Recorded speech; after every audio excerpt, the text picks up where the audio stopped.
Welcome everybody to this week's podcast episode for the Financial Freedom Podcast. I'm your host, Dr. Christopher Liu. And as you know, I talk about four different types of freedom: time, financial, location, and health freedom.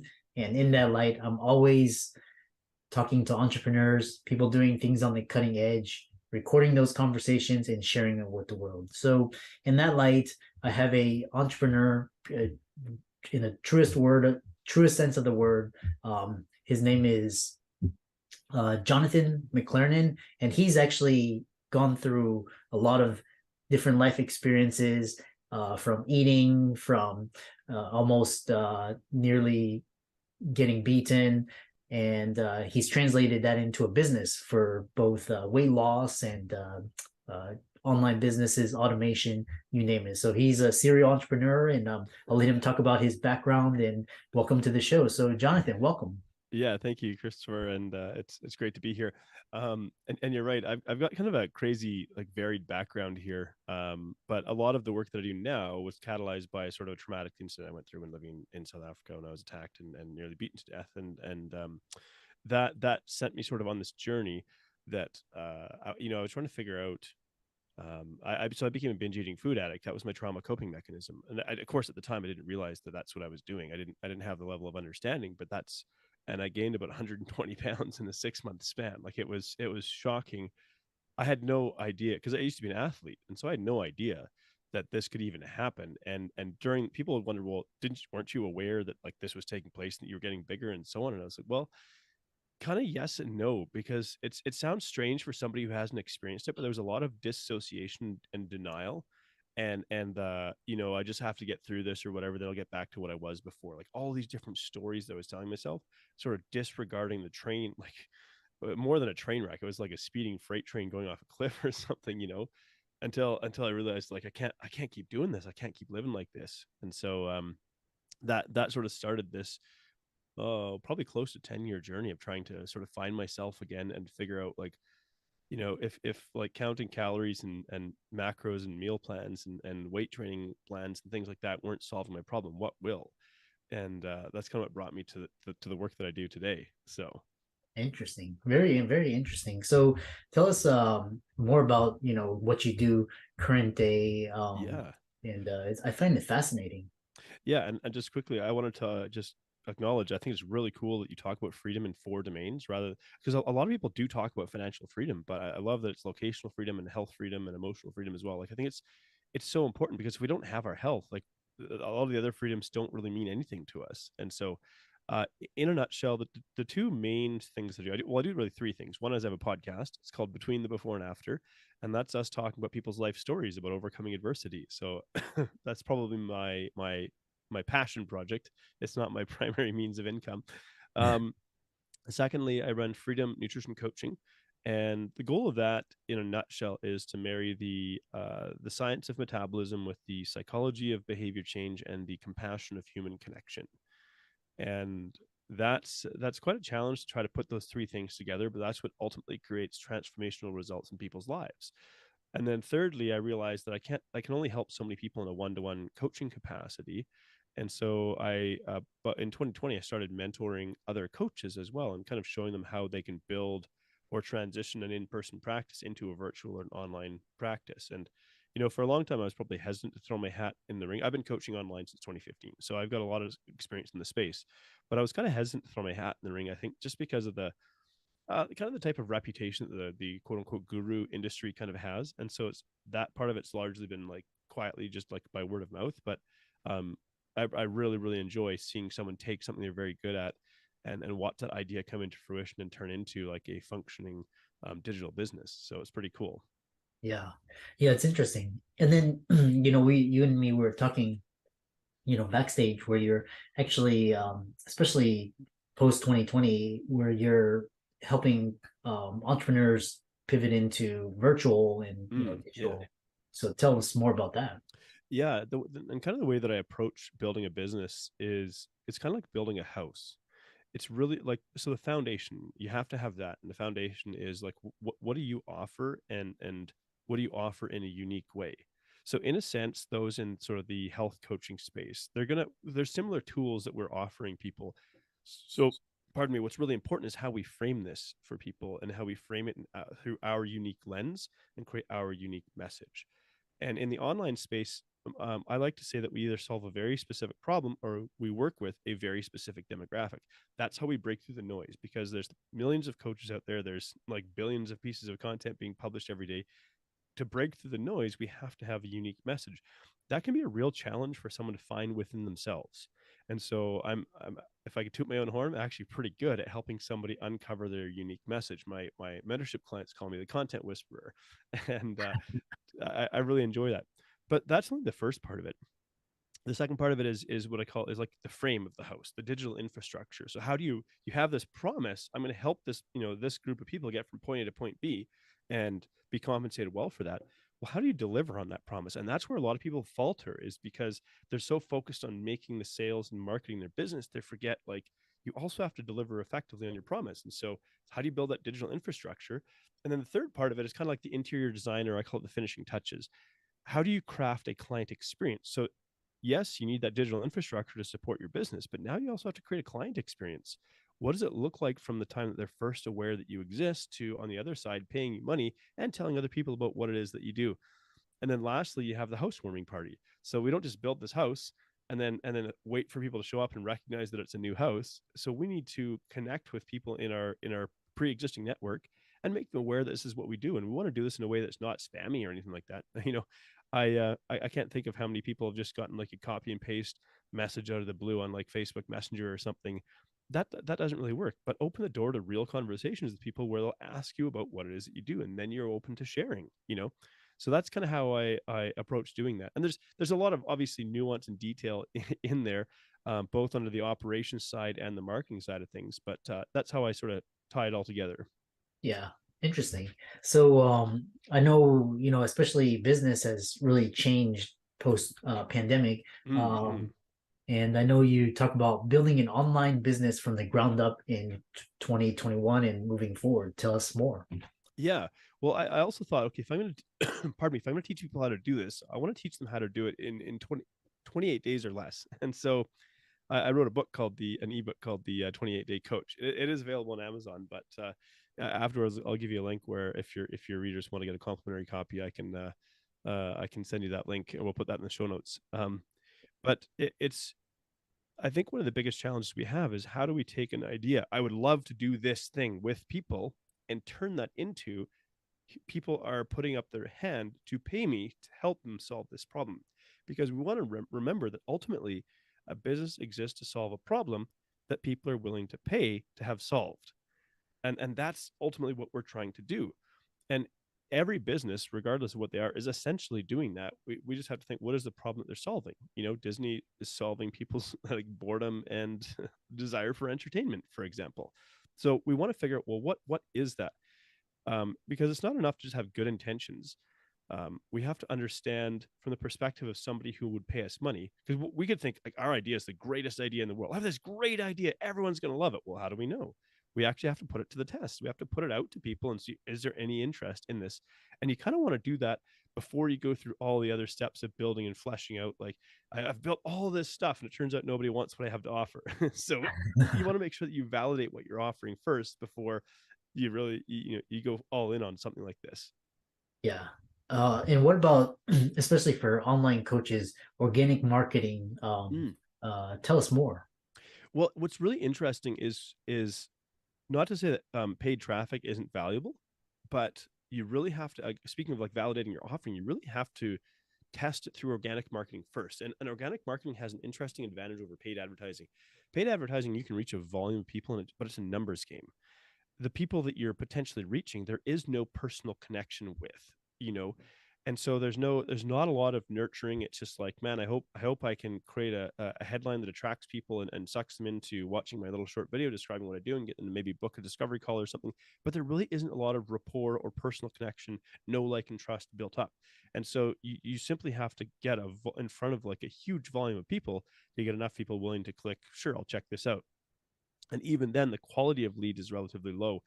uh, Last I checked, the numbers are somewhere around 150 to 200 people to get one person to potentially sign up. Like, that's a pretty low conversion percentage. Now, organically it starts with obviously producing content, whether that's through podcast, a YouTube channel, Instagram channel, making reels and things like that, and just sharing with people what it is that you do, and then potentially connecting with them through direct messaging.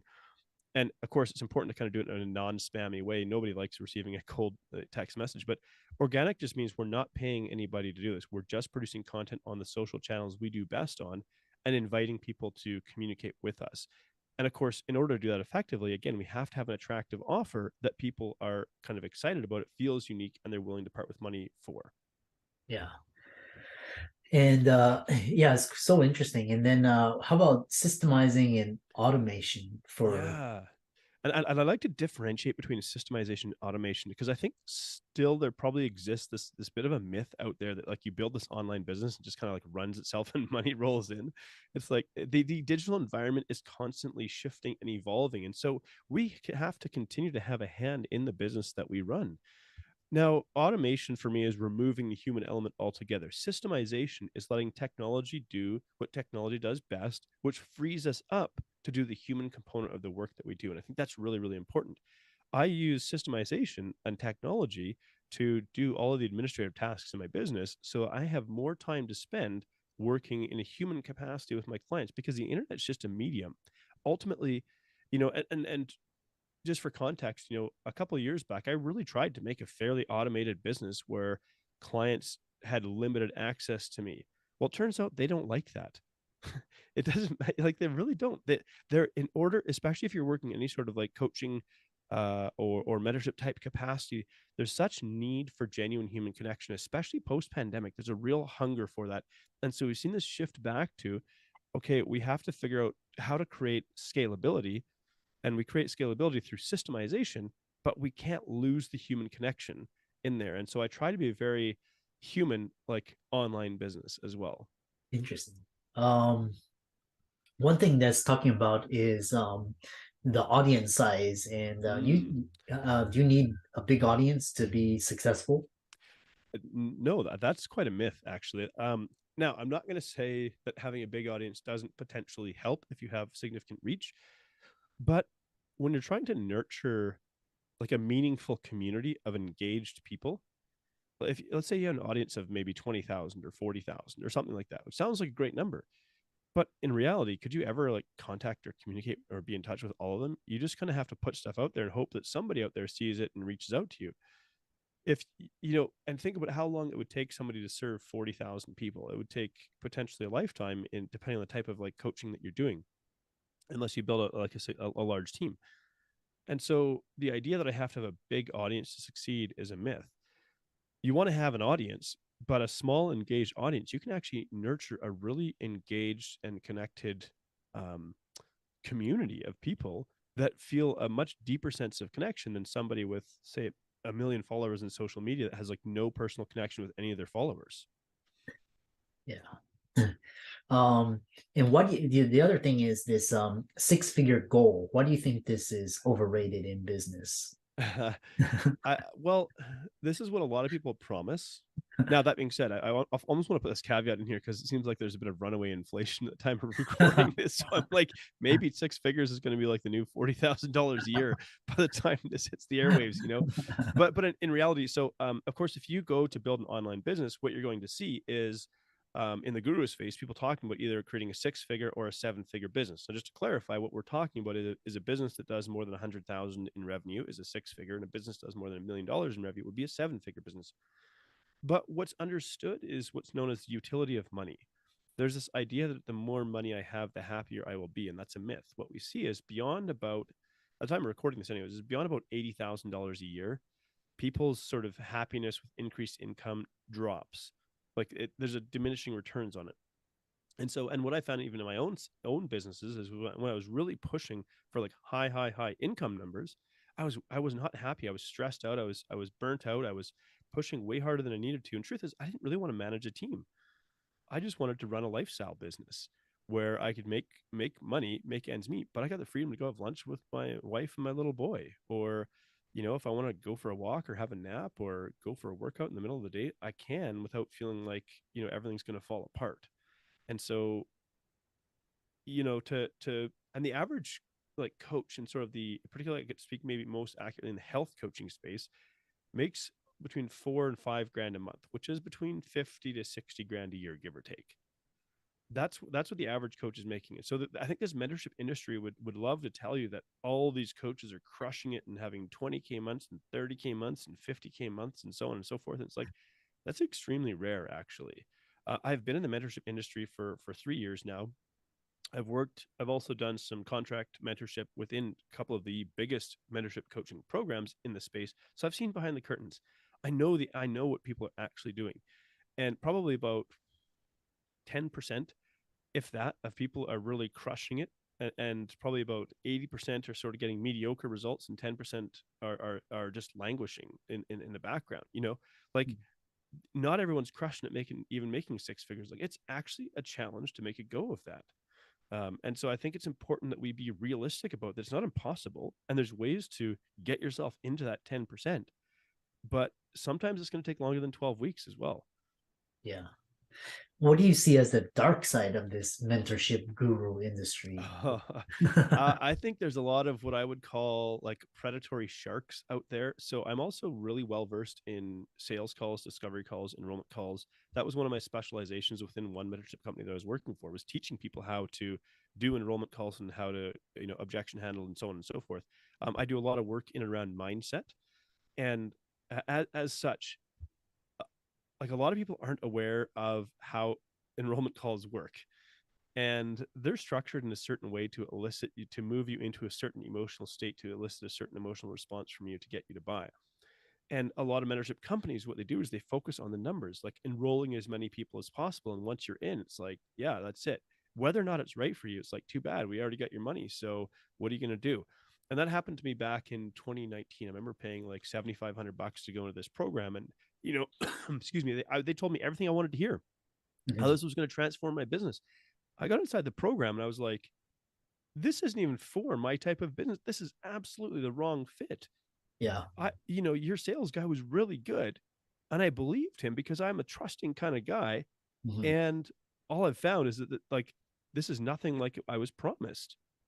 Yeah. And now I'm out all this money, and I had to finance it with debt at that point in time because I had a previous business failure in mid 2018 that cost me my life savings. And I had to rebuild, like, not even from the ground up, but from like a very deep hole. Yeah. And so I'd taken a leap of faith, spending this money to invest in this mentorship, to find out it wasn't the right fit. And they were just like, too bad, you signed a contract, so Mm. suck it.